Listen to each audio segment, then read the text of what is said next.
Hey viewers, my name's Kara. I'm your host for Tuesdays on the Pagan Perspective, and this week we're talking about circles. This is going to be an unedited direct upload video at the library, so I'm able to use the higher quality video. I know you've been seeing some different quality lately because I've been using a lower quality to upload faster at home. But anyway, this week we're doing a tea time chat, which is something that I used to do years ago on my channel that I didn't do enough of, so I want to try to bring it back. This is one of my favorite mugs. Aww, I got it at a thrift store. Anyway, magic circles. In order to prepare for this video today, I watched one of my very old videos from 2009 when I was 18 years old talking about magic circles in Wicca, and I was answering a bunch of other questions brought up by other people who were making topics on sacred space and ritual circles at the time, like Rob and Shazulu and a couple other people who I don't remember watching as much of back then, but I will put a link to that video in the description so you can check it out. I watched it today to see if any of my ideas have changed. And surprisingly, a lot of them are the same, and there were a couple things that I talked about in the video that I started writing down notes to of like, okay, well this is what I think about it now, and then 30 seconds later in the video I said the exact same thing. So a lot of my views about magic circles have remained the same over the years, but a few things are different. So in the original video, I talked about how energy stays within the circle, and I thought of it as what I call it now is a container. That's kind of how we think of it. That's how we use it. The best kind of example that I can give of this is because I am a freeze baby. I'm going to put my tea down so I can talk with my hands. Because I'm a freeze baby, if I were to be sitting in this chair and I have a space heater in front of me, okay? You know, if you plug in a space heater and you try to make it fill up a ballroom, it's going to take a long time for it to warm up because it has to fill that entire space and it evens out. But if you drape a blanket over the space heater and over your lap, it only has to fill up that little area where your legs are, where your lap is, and you get much warmer much faster because the heat is being contained. That is what a magic circle does. So in 2009, I didn't have the word container as part of my terminology for circles, so I talked about it being a bubble, and I talked about how if you're trying to fill up the entire space with energy, it'll take longer than if you're just filling up this tiny bubble. That's what I meant, is that it's like a container, so that's how I describe it now. I also, in the original video, talked about protection, because people had asked about, you know, what are you protecting yourself from with a circle. I don't any longer see it as protection in general, but as I mentioned in the video, there are definitely circles that you can use for protection. Shielding, I consider the same technique as making a circle, and that can be used for protection. But a general ritual space, to me, its purpose isn't so much protection as it is being that container and being that sacred space to do your work.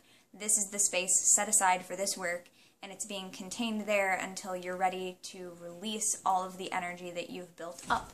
That's its main purpose to me these days.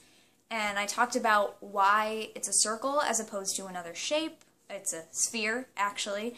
It's multi-dimensional. I won't even say 3 because, you know, there are more than those. But also, now I think of it as a circle because circles are community. And we stand in a circle, you sit in a circle around a campfire to tell stories, everybody's on equal footing, there's no weak point in the circle, it's continuous, and also it's communal. You can see everyone else's faces around the circle, so that's a big thing about it for me too. And I talked about how I didn't consider it a place between worlds back then, and now I do. I would say that it is a place between the worlds, but it is not outside of this world. It's part of this world, but it's kind of how we talk about at Samhain and Midsummer and other times like that. It's kind of like a thinner place. The veil is thinner. The connection between the universe and deity and whatever else you're working with and the physical realm spirit and the physical realm, we could say, that connection is closer, the divide between them is smaller, and so in that way it is between worlds. Yeah, okay. So that covers anything that's been updated since the last time I did a video on this subject on my personal channel. But the questions for this week actually were how to cast a circle, what's in a circle, and can your altar be in the circle? So I want to start with the last one. Absolutely, your altar can be in the circle, and I, if I may, would go so far as to say your altar should be in the circle. That is, if it's a working altar that you're using for whatever the working is that you're casting a circle for. For example, I have a lot of different altars throughout my house. I have this little one behind me here. I have one over there. I have one over there that is like a working altar. I have one right here that is a little shelf thing that is just kind of a mini devotional altar. I actually have two shelves, and then on top of my television is another one.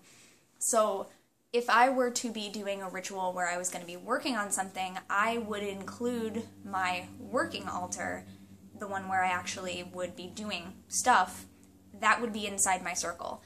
The other ones would not necessarily have to be in the circle because they're not the ones I'm working with. Actually, a lot of the time if I do ritual in my living room, I actually just put something down on the floor, and the floor space becomes my central altar, like where there might be a fire if you were doing ritual around a fire.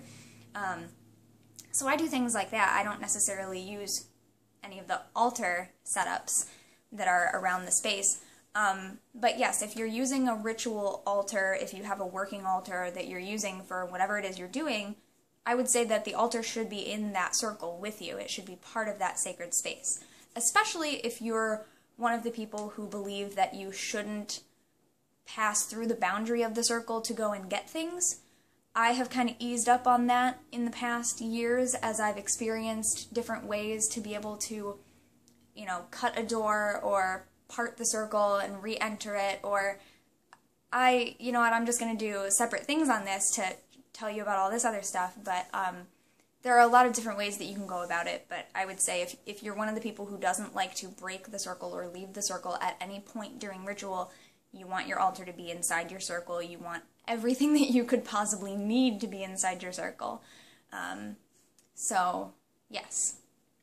I won't get into how to cast a circle in this video because it's very individual, but I'll give you a couple different just ideas of what it could be like. Some people will do a circle casting that is something that someone else has written. You can find some in books. You can find suggestions of, you know, famous pagan authors have published their circle castings. They might even have different ones for different Sabbats. You can read someone else's circle casting. You can write your own circle casting. You can sing it. You can use a song. You can read a poem that to you shows a change in your focus and your consciousness, something that brings you into sacred space. You can, for example, in the Unitarian Universalist Church, there is a part of the beginning of service that is called the call to worship, and then we light the chalice. That point in the service is what I liken to casting the circle and creating the sacred space in one of my pagan rituals. And when I have done pagan-based services for my church, I have used that lineup and matched it up to this is what the UU church does and this is what it would be in one of my pagan circles. These are the things that match up. So you can do that. I have also read, and I like this too, sometimes you can just cast the circle by, if you are in a group with other people, by joining hands. One hand to the next, to the next, to the next, to the next, and as you go around, the circle is cast. You can do it purely with visualization.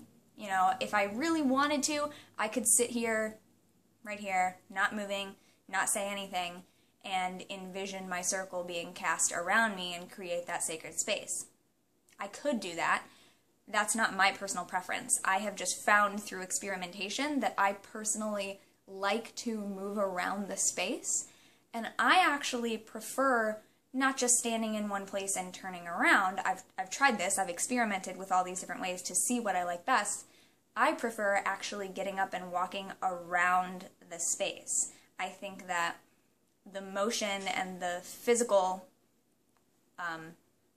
attribute of it for me just really helps me get into that space, that I am really physically putting it down as well as on the energetic level. So you can do it like that. There's so many ways, so I'm not going to get into how to do it in this video.